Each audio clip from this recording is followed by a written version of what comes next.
Previously on Yu-Gi-Oh! History, we saw the chaos that was the first half of 2012 Yu-Gi-Oh! With plenty of top decks by the end left unchecked by the previous list, was history about to repeat itself? Would Dino Rabbit, Chaos Dragon, and Windup remain at the top of the mountain, even with new sets on the horizon? And what lies beyond in an ever-evolving Zexel era? Could it be new top decks, OTKs, or something entirely surprising altogether?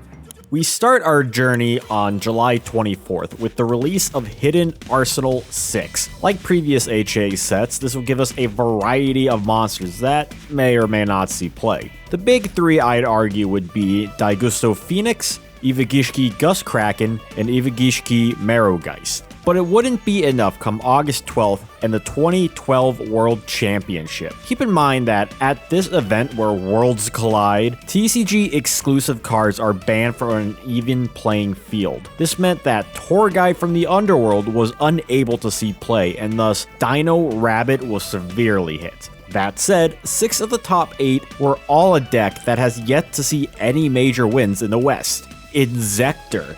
Yeah, it turns out that without Tour Guide, Inzektors were rather popular in Japan. This would benefit world champion Saito Akikazu's own build, in which he cited really Eternal Rest to deal with the mirror match. The one other person who tried to counter Inzektor play played Skill Drain Hero Beat, which didn't crack top 4. Same goes for the sole Exodia player, Gerald Winston, and the core strategy of Hope for Escape. Needless to say, it was way different than what the West was experiencing, yet nice to see a deck that kept being inches away from victory, finally taking the gold at the most important event of the year. But a world championship, a format is not defined, as time marches onwards. And onwards we go to August 15th and the Collectable Tins 2012 that primarily gave us Heroic Champion Excalibur. This rank 4 that needs warrior monsters as material can detach both materials to double its attack to a whopping 4,000. Take that, Acid Golem. This was also a sneak peek, as it would be the cover of the following core set. Speaking of, double the attack and double the date, because on August 28th we see the core set, Return of the Duelist. While this set added support for existing archetypes, the big aspect were the new decks that emerged. Madolche would make their sweet debut here as a control deck that focuses on recycling their own cards, which made the deck a difficult one to deck out. Unfortunately, on release, the deck lacked many key pieces and was rather slow, and as such, it was considered a rogue deck at best. Spellbooks also became an archetype in this set as a spell-themed deck. Obviously. Kicking off with Spellbook Magician of Prophecy, who can search a spellbook card, and Spellbook of Secrets to add any spell card, was a great start to the early phases of the archetype. It was similar to Madolche, in which they too were a control deck and were also slow to play on release. The main archetype to be introduced in Redo was Georgia. To put it simply, Georgia, my script autocorrected to Georgia, so now that's their name, is like an Xyz-centric gadget deck, all about swarming the field with weak machines to create bigger threats like Gear Gigant X. This Xyz requires 2 level 4 machines and can detach to add a low level machine from your deck or grave to hand. Not bad. All in all, Redo was a pretty solid set to bring in new decks, with a lack of generic power cards. With only a few days removed, Konami would drop their September 2012 list. Would it be as controversial as the last? Considering only old top decks were a hit, what else could Konami go after aside from meta contenders? Only 2 cards were forbidden, Brionac and Future Fusion. If you consider that these 2 cards are at the top of their class, then this makes sense. Newly Limited hit just about every deck aside from Dino Rabbit. We even got a limit on Gust Kraken, which was a precautionary measure against hand loop abuse. This was the same reasons that Mighty got hit. Semi-Limited saw a chunk of cards too, with hits directed at Dino Rabbit, Hero, and Heretic, mainly due to Seal of Convocation being an incredibly generic Heretic searcher. And then Unlimited, we saw mostly old cards that no longer hold weight in the meta. Overall, this list was the one needed back in March, but hey, better later than too late. It saw hits to all the prominent decks without outright getting rid of what makes them tick. I mean, the fact that they hit Hero after avoiding the list for so long has to mean something, right? Because it would have been easy for Konami to limit Sabersaurus and wind up Hunter and call it a day. Clearly, the feedback from the last list ensured the following one would be one of fairness. A controversial one, the September list is not. First event post-list, or rather same day as, would be YCS Toronto. First place would go to Windup by Joshua Graham. Even after the windup loop getting hit by Oasis and Mighty, the deck was seemingly a-okay, which as I've mentioned in the last video was never the deck's choke point. If anything, the strategy just found a new tech to abuse, and that was the Shock Master! This new version would make use of the Windup, Shark, and Magician to combo into this Xyz monster in order to shut down any deck it was facing. This Shock Lock Windups would be an incredibly scary deck, and the reason you'll see many Duelist side counters like Compulsory Evacuation Device and Needle Sealing. The other deck of note was second place Grand Soil Psychics by Jeff Jones. As the first Elemental Lord introduced in Redo, this was a solid boss monster for Earth decks since its summon condition was fairly easy given the graveyard balancing of Earth Psychics, and Grand Soil's revival effect was a great extender for primarily Synchro monsters. In the case of Toronto, it was a deck that no one was prepared for nor knew how to play against, plus it had an established Duelist behind it. Grand Soil Psychics was definitely one of the spiciest decks of the format.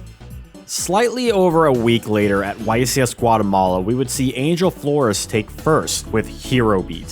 When you look at the list and what cards were hit for heroes, nothing significantly affected the deck's game plan since it was never a pure hero deck, more so a stun deck. This led us to YCS Indianapolis on September 22nd, where Six Samurai will pull out another victory by Junior Dorson. This upgraded version leaned more towards asceticism of the Six Samurai to access rank 4 plays, and Gateway was still around, which was nothing short of powerful. While Shien was at 1, Blade Armor Ninja, Excalibur, and Shadow Shien from the structure deck were all great extra deck options. The rest of the top decks were a variety: Machina Gadget, Heretic, Inzektor, and Chaos Dragon. With these last 3 events, it was clear that all the top decks that had rep from the list could still adapt to the meta scene. Let's take a slight detour from the meta with the early October release of Legendary Collection Yugi's World. This set is of note because, to this date, it is the largest Yu-Gi-Oh set with a whopping 306 cards, 313 if you include the set's promotional cards. The only 2 new cards would be ones of familiarity to the OCG and the anime, in Kanan the Sword Mistress and the Seal of Orichalcos. The seal would previously only be available to Konami employees during challenge duels at Duelist League events, so it was great to finally see this card see the light of day. Many people thought it would be busted, which didn't end up being the case. Otherwise, the set would be nothing but reprints that invoked Yugi and Duelist connected to him. Nostalgia bait at its finest.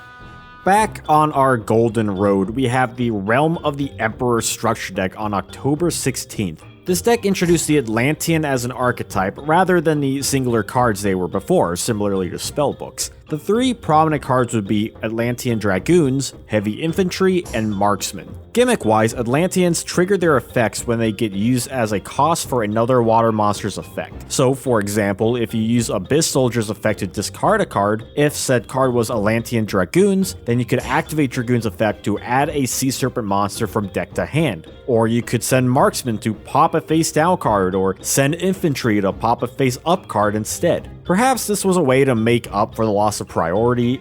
Either way, the Realm of the Emperor structure deck added few, yet new powerful tools to the water strategy. This would not be enough come October 20th and YCS Providence, as first place would go to Chris LeBlanc playing Karakuri Georgia of all decks. The deck took concepts from YCS Indy with a top 4 Machina Gadget deck and incorporated the Georgia engine over Gadgets for more Xyz plays, and replaced Machina for Karakuri for more Synchro plays. The machine synergy and combo potential was greatly increased, then a self-funding Grand Soil deck, and turned into an Xyz control deck instead.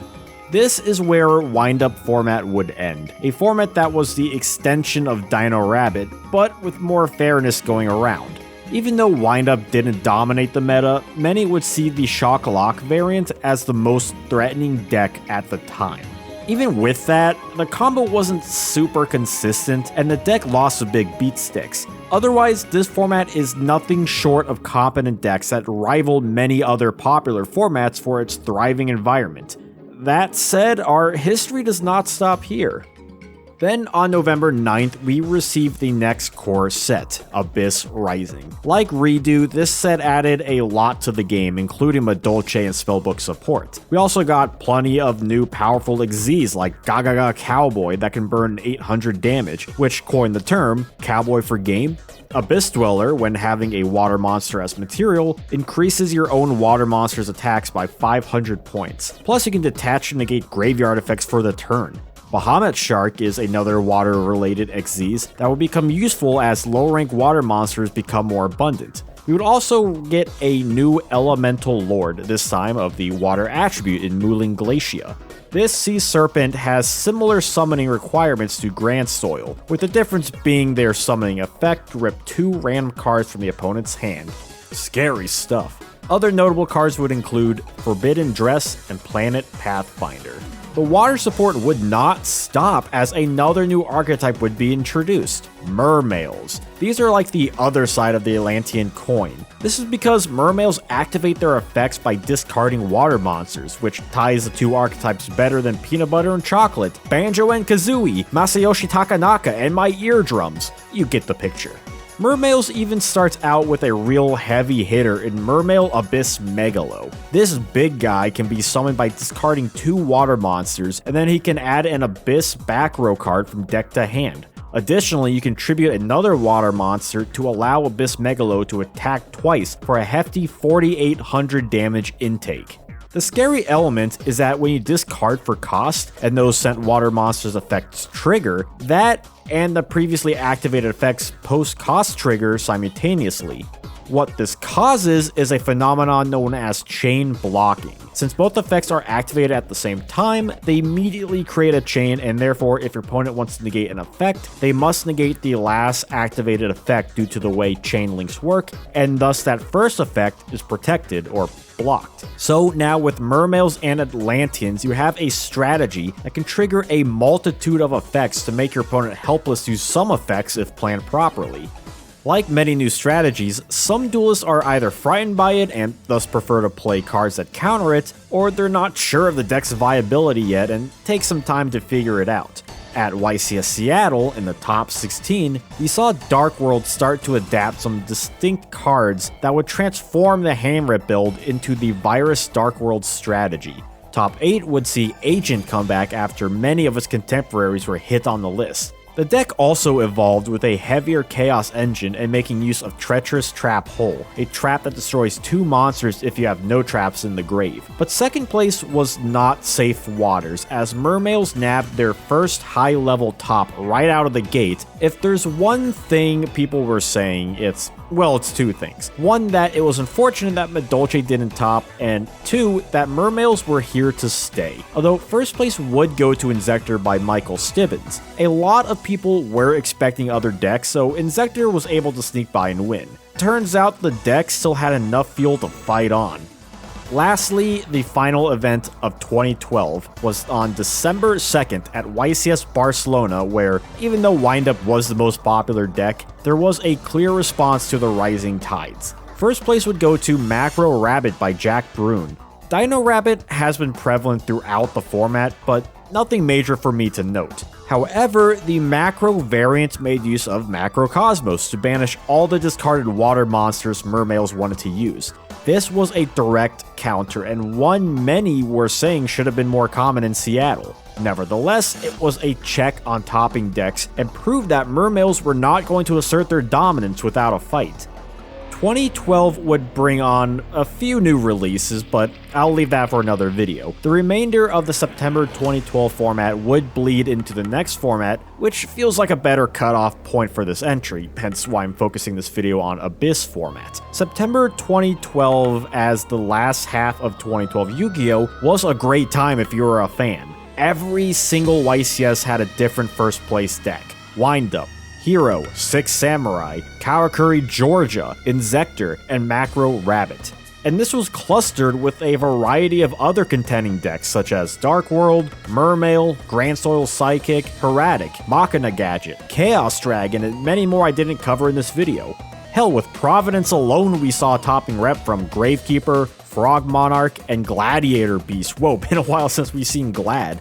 It wouldn't be far off to consider this the Edison of the Zexel era in regards to deck abundance in both deck types and the expanded roster of Xyz monsters.